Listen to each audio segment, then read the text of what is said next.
tarekat itu adalah beramal dengan syariat. Beramal dengan syariat ni bukan kita katakan kita dah sembahyang ke, dia bukan begitu. Maksud beramal dengan dalam syariat di sisi ulama sufi adalah beramal dengan kesempurnaan dia. Maksudnya tidak boleh, kalau di dalam syariat itu Nabi membawakan tentang ikhlas, maka ikhlas tu dibawa dalam tarekat. Jadi bukannya kalau kita kata di dalam syariat itu ada bawa tentang sembahyang, maka di dalam tarekat kita sembahyang je. Dia tak begitu. Jadi sebab itulah kita ada yang disebut setengah-setengah ulama kita ataupun Syekh Abdul Qadir sendiri ada menyebut dalam Sirrul Asrar, ataupun beberapa ulama kita menyebut dalam kitab-kitab mereka, kitab-kitab tasawuf mereka, ada perbezaan di antara solat tarekat dengan solat syariat. Ada haji tarekat, ada haji syariat, ada zakat syariat, ada zakat tarekat. Jadi dekat situ ada beza dia. Ada di antara beza-beza yang disebut dekat situ adalah antaranya waktu, antaranya cara beramal. Sebab cara beramal puasa tarekat dengan cara beramal puasa syariat tak berbeza. Sebab yang dikendaki dengan puasa syariat ialah menahan daripada lapar, tetapi yang dikendaki dengan puasa tarekat ialah menahan daripada lalai. Jadi ketika berpuasa, kedua-dua ni kena jalan. Jadi cara kita memakai ialah, cara kita memakai bukan kita kata ini puasa syariat ni, ini bukan standard kita. Kita tak kata gitu. Cara pakai, cara sebenar ulama sufi memakai. Ini bukan dikata ada puasa tarekat, ada puasa syariat, ada puasa tarekat. Jadi bukan cara kita bila kita kata ini puasa syariat, oh ini bukan kita punya ni. Kita kita puasa tarekat. Jawapan dia, cara pakai dia bukan begitu. Cara pakai dia, ini puasa syariat yang wajib atas kita dan ini puasa tarekat yang wajib atas kita. Jadi kedua-duanya ada. Sebab tu dekat perenggan yang pertama tu, kalau tuan-tuan tengok, dia kata tiap-tiap syariat itu hakikat dan tiap-tiap hakikat itu syariat. Itu je yang saya nak sebutkan supaya tuan-tuan faham kenapa dikatakan syariat itu hakikat, hakikat itu makrifat, hakikat itu juga syariat. Sebab kedua-duanya itu adalah agama. Apabila menyempurnakan 3-4-4 ni, syariat, tarekat, hakikat, makrifat, 4-4 ni sempurna, barulah kita mendapat kesempurnaan agama. Jadi kalau kita dapat satu daripadanya, sama ada kita dapat syariat saja, maka kita dapat kekurangan agama.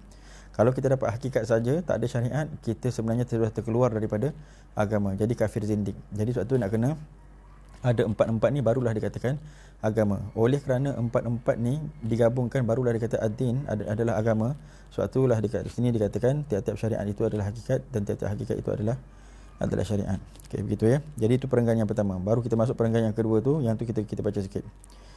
Kata musannif, Bismillahirrahmanirrahim. Alhamdulillahirabbil alamin. Allahumma salli wa sallim ala sayyidina Muhammad wa ala ali sayyidina Muhammad. Qala al-muallif hafizahullah taala, tarekat adalah latihan untuk menempatkan diri setingkat demi setingkat lebih tinggi dan lebih dekat kepada Allah, kepada Tuhan ya. Syekh Junaid Al-Baghdadi berkata bahawa semua tarekat itu akan tidak berhasil jika tidak dilakukan sepanjang ajaran Nabi yang merupakan sumber tarekat. Al-Khadimi berkata bahawa tarekat itu sebenarnya sudah termasuk ke dalam ilmu mukasyafah yang memancarkan nur cahaya ke dalam hati murid-murid, sehingga dengan nur itu terbukalah baginya segala sesuatu yang gaib daripada ucapan-ucapan nabinya dan rahsia-rahsia Tuhannya. Ilmu mukasyafah tidak dapat dipelajari, tetapi diperolehi dengan riyadhah dan mujahadah yang merupakan pendahuluan bagi petunjuk hidayah Tuhan sesuai dengan firman Allah Subhanahu wa taala, sesuai dengan firman-Nya bahawa mereka yang berjuang itu berjihad untuknya akan ditunjukkan jalannya. Baik, kata Allah, walladzina jahadu fina lanahdiyannahum subulana.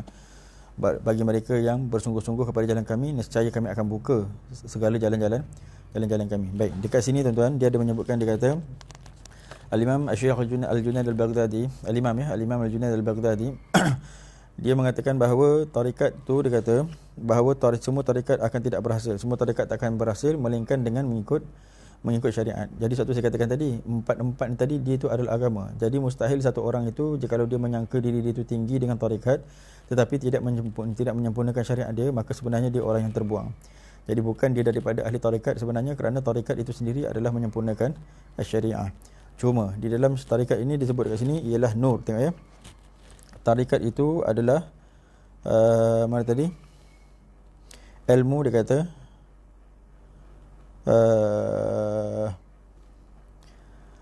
tarekat itu sebenarnya sudah termasuk ke dalam ilmu mukasyafah. Dia kata tarekat itu sudah termasuk dalam ilmu mukasyafah. Setengah daripada ulama menyebutkan seperti itu, setengah daripada ulama tidak menyebutkan seperti itu. Sebab kalau di sisi kita, kalau saya sebut apa yang saya beramal ya, sebab saya di dalam Naqsyabandi. Katakan kalaulah di antara tuan-tuan ada yang orang Naqsyabandi ke, dalam Naqsyabandi kita ada, katakanlah kalau siapa yang berada dalam Naqsyabandi, kita ada 36 mata pelajaran. Jadi 36 mata pelajaran tu yang dinamakan tarikat itu, inilah dia 36 mata pelajaran. Tetapi daripada 36 mata pelajaran ini ada 8 ataupun 9 yang belah atas tu, atas kali tu 9 yang paling atas kali tu, itu dah masuk kepada perihal baqa'. Itu dah masuk kepada perihal baqa'. Bawah daripada ni nama dia muraqabah. Jadi dekat situ kita ada 1 2 3 4, kalau tak saya 1 2 3 4, lepas daripada 4 ni semua 4 9 13, jadi ada 23. 23 ni semua muraqabah. Jadi muraqabah selain daripada yang lepas untuk sampai ke mata pelajaran yang 30 sampai 36, 29 30 36 tu, yang muraqabah ni semua dekat sinilah berlakunya kasyaf. Jadi kalaulah dikatakan bahawa tarikat itu adalah ilmu kasyaf, boleh diterima sebab berlaku kasyaf tu dekat muraqabah. Sebab kasyaf dia bukan tempat bertetap. Kasyaf ni dia bukan tempat bertetap sebab dia bukan maksud. Kasyaf ni juga bukan tempat untuk merasa sebab dia bukan maksud. Adapun kasyaf itu adalah satu ahwal, lagi akan datang kita sebut dalam kitab kita ni, satu ahwal yang berlaku pada si murid untuk mempertetapkan akan takut dia, mempertetapkan akan takwa dia, dan mempertetapkan akan syuhud dia, bergantung kepada perihal yang berlaku kepada seseorang murid itu. Jadi dengan kasyaf itulah membuka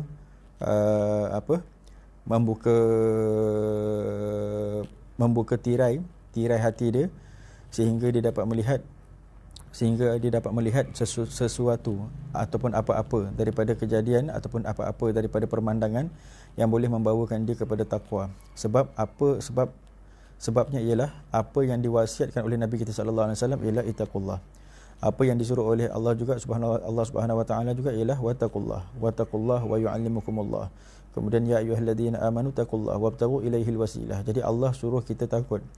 Jadi kesimpulannya, apa yang disuruh, apa maksud yang dikendaki ialah supaya takut. Jadi salah satu daripada perkara yang boleh membuka ataupun yang boleh membantu ataupun yang berfungsi ataupun yang bekerja ataupun yang bertugas untuk membuka ketakutan tu adalah kasyaf.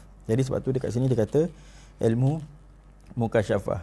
Jadi saya sebut mukasyafah dekat sini ialah mukasyafah, bukan mukasyafah yang berada di atas mata pelajaran yang atas tadi.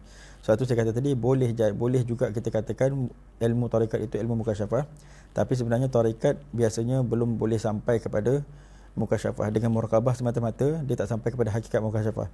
Sebab mukasyafah ni kalau dalam mata pelajaran kita, selepas daripada muraqabah yang 20 ni dah sampai kepada mata pelajaran yang ke-28 macam tu lebih kurang 28, mata pelajaran yang ke-9 tu, mata pelajaran yang ke-10 tu dah masuk musyahadah.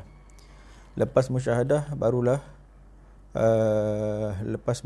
barulah mutali'ah, mujalisah, mukafahah, kemudian baru dah sampai second last, baru sampai mukasyafah. Lepas mukasyafah barulah ada mata pelajaran yang nama dia tajalliyat. Jadi nak sampai kepada mukasyafah yang sebenar ialah melepasi makam muraqabah. Jadi mukasyafah tu adalah mata pelajaran yang ke-35. Jadi nak sebut mukasyafah yang sebenar jauh sebenarnya. Mukasyafah yang sebenar itu jauh. Okey. Jadi dekat sini dia kata boleh juga disebut sebagai mata pelajaran mukasyafah, tetapi bukan mukasyafah yang diistilahkan, tetapi mukasyafah yang dilurahkan. Maksudnya mukasyafah ni maksudnya terbuka untuk berfungsi untuk mendatangkan ketakutan yang berlaku di dalam muraqabah dia, sampailah dia ketika berada dalam muraqabah tu dia tetap itulah baru yang dinamakan maqam. Daripada maqam itu akan berubah-ubah ahwal sampai berubah-ubah maqam, barulah sampai kepada yang betul-betul dikatakan mukasyafah yang belah atas tadi. Jadi dia kata mukasyafah